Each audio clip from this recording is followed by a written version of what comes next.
Once upon a time, in Honolulu, Hawaii, lived a boy who grew up in a very musical family. Music was in his blood, but nobody thought he would become so famous one day and become the Grammy-winning singer and songwriter who we all know today as Bruno Mars. But how did Bruno Mars become such a huge pop star? And why did he become such a pop star? Is it true that his name, Bruno Mars, was inspired by a chubby wrestler, Bruno Sammartino? Because Bruno was such a chubby kid, what was his life like before fame?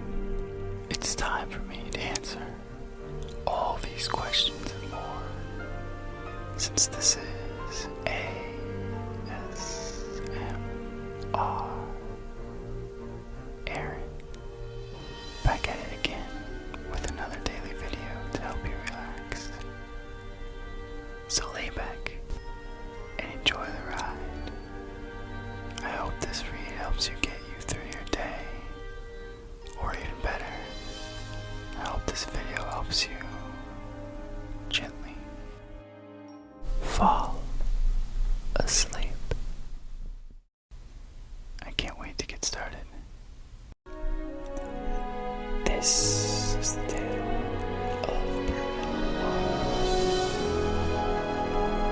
Born Peter Gene Hernandez on October 8th, 1985. In Honolulu, Hawaii, popular singer, songwriter Bruno Mars grew up in a very musical family. His father, Pete, was a Latin percussionist from Brooklyn, and his mother, Bernie, was a singer. Mars received his nickname Bruno while he was still a baby. The name Bruno came from baby times. Older sister Jamie explained. Bruno was always so confident, independent, really strong-willed, and kind of a brute, hence the name Bruno, and it just stuck.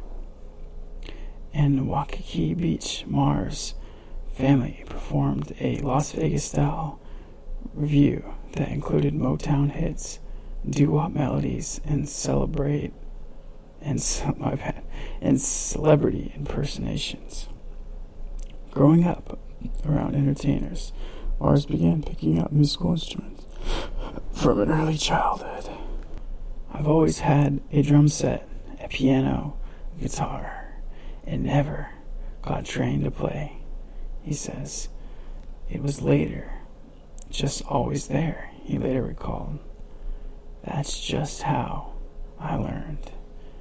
Just being surrounded by it my whole life. At the age of 4, he joined the family musical act as an Elvis impersonator and quickly became one of the stars of the show.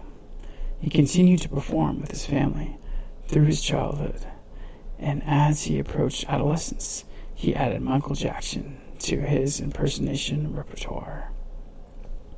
Mars attended Roseville High School, where he and several friends formed a band, the Schoolboys, performing classic oldies hits alongside his family act at the Aliki Hotel. Sorry if I pronounced that wrong. Alaki, maybe? I'm not the best pronouncer. Mars credits his fearless stage presence to his unusual childhood. Performing from such a young age just got me so comfortable on stage, he said. Growing up performing, that was normal for me. Everyone in my family sings, plays instruments. It's just what we do. That's what he said. After graduating from high school, Mars decided to leave Hawaii for Los Angeles, California. Over his few years in LA, he struggled to make a breakthrough in the music industry, and especially because he had performed so frequently while growing up in Honolulu. Mars grew frustrated with waiting for his career to move forward. It was during this period that Mars first turned to songwriting. I only started writing songs when I moved to LA because when I was in Hawaii, I never really needed to, he recalled. but it stemmed from just learning that you have to do everything by yourself. It's not like what you see in the movies, where you walk into a record company and you're given all the great songs to sing. You have to write the song, and the world is going to want to hear and play it over and over and over and over and over and over again. I learned that the hard way here in LA, Bruno says. A friend introduced Mars to songwriter Philip Lawrence, who agreed to help Mars compose material. They presented a song they had written and recorded to a label. He liked it, but wanted one of their own artists to perform it. Mars recalled, "We were so broken and struggling. We had to do what we had to do, so we ended up selling the song. Initially, Mars was disappointed, but it proved to be an awakening experience. The light bulb went off," he explained. "I decided to push the artist thing aside and go into the business this way. We can write songs and produce songs, so we can just really focus our energy into writing for other artists." That's how it all began. By the early 2000s, Mars had begun to find success by writing songs for several people and several popular artists, including Flo Rida's Smash It, Round and Round, and Brandy's Long Distance, and Trav McCoy's Billionaire. Mars also produced and co-wrote Kanan's Wavin' Flag, Coca-Cola's theme song for the 2010 FIFA World Cup. After several years as one of the pop music's industry's premier songwriters, Mars finally broke out as a singer in his own right with the 2010 hit Nothing on You. The song was written for the Atlantic Records rapper B.O.B., but the record label decided to enlist Mars himself to croon the heartfelt chorus. The track proved an enormous hit, skyrocketing to number 1 on the Billboard singles chart and instantly transforming Bruno Mars from a behind-the-scenes composer into a pop performer. Several months later, Mars released his first solo single, Just the Way You Are. Just the way you are. Just the way you are. From his debut studio album, Doo-Wops and Hooligans, released in October 2010. The song quickly proved to be another hit for the artist, putting him back at the top of the Billboard single charts. Additionally, Doo-Wops and Hooligans reached number 3 on the Billboard album charts, and its follow-up singles Grenade and The Lazy Song cracked the top 10 on the single charts. Mars scored another hit with It Will Rain, a song that contributed to the Twilight Saga Breaking Dawn Part 1 soundtrack in the late 2011. I could be wrong, but I think like every big artist's main goal was to get on a Twilight movie back then. Good times. Mars went on to pick up several Grammy Awards, nods for his debut effort, including for an Album of the Year, while he went home empty-handed. Mars gave a career-building performance at the 2012 telecast. His energetic performance of his 1960s influenced song Runaway Baby had even the most jaded music industry veterans moving in their seats. Mars showed himself to be a high-energy live performer, and he did an homage to the late James Brown and his act. In December 2012, Mars released his second studio album, Under the Rocks Jukebox, featuring yet another game of hit songs and quickly meeting with both commercials and critical acclaim. The album's lead singer, Locked Out of Heavy, topped the Billboard Hot 100 for 6 consecutive weeks, won an MTV Award for the Best Music Video, and landed in the top 10 in 20 countries. The project's second release, When I Was Your Man, reached number 1 on the Billboard Hot 100, and the song Treasure won an MTV Award for Best Choreography in 2013.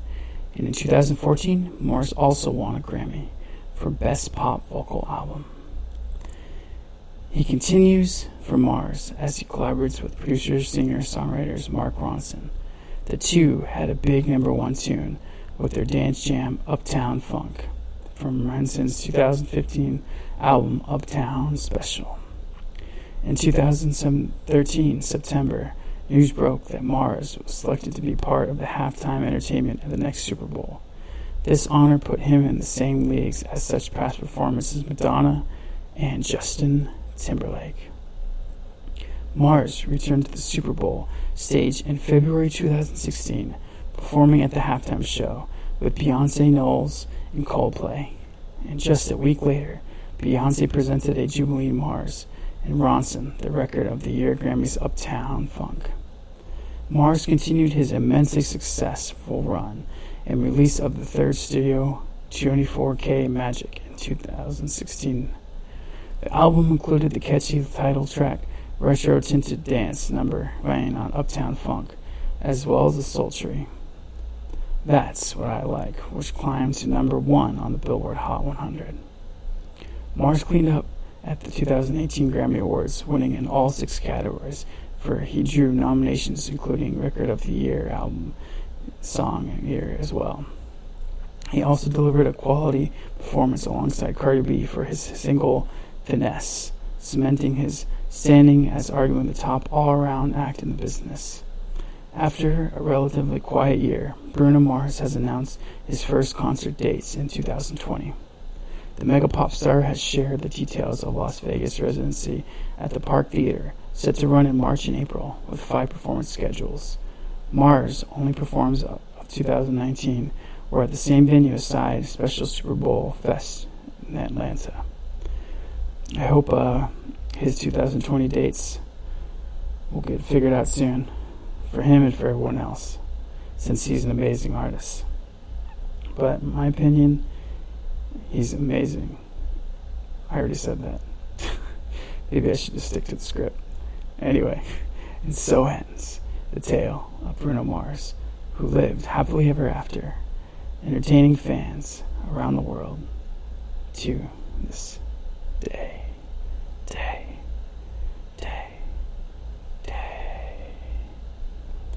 If you listen this far, I hope that you learned something or you slowly fell asleep.